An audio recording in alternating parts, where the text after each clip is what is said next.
कि पेरेंट्स को पता है उनके हेयरिंग प्रॉब्लम होते हैं, अगर उन्हें हेयरिंग एड लगवा दिया जाए तो उनकी भी स्पीच आ जाती है।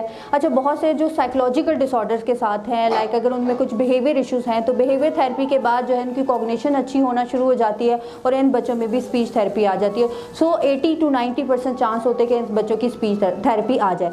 लेकिन अगर न्यूरोलॉजिकल डिसऑर्डर्स हैं, लाइक ऑटिज़म है और बाकी साइकोलॉजिकल डिसऑर्डर्स हैं, ठीक है, अगर वो उस बच्चे में आ जाती हैं तो फिर उसमें हम कोई टाइम टेबल नहीं बता सकते। वो बच्चे के जो है वो मतलब वो कितना समझ रहा है चीज़ों को, किस तरह जो है कर रहा है, उस पर डिपेंड करता है।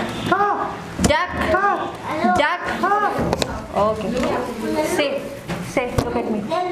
ज़ाहिर है ये इतना याद नहीं रख सकते चीज़ को, तो थ्रू एक्टिविटी हम स्टेप वाइज बच्चे को काम करवाते हैं। अगर उसको पेंसिल होल्डिंग नहीं है, ग्रिपिंग नहीं है, तो हम वो एक्टिविटीज़ करवाएंगे, यानी कि वो फाइन मोटर एक्टिविटी हम बच्चों की करवाते हैं। इनका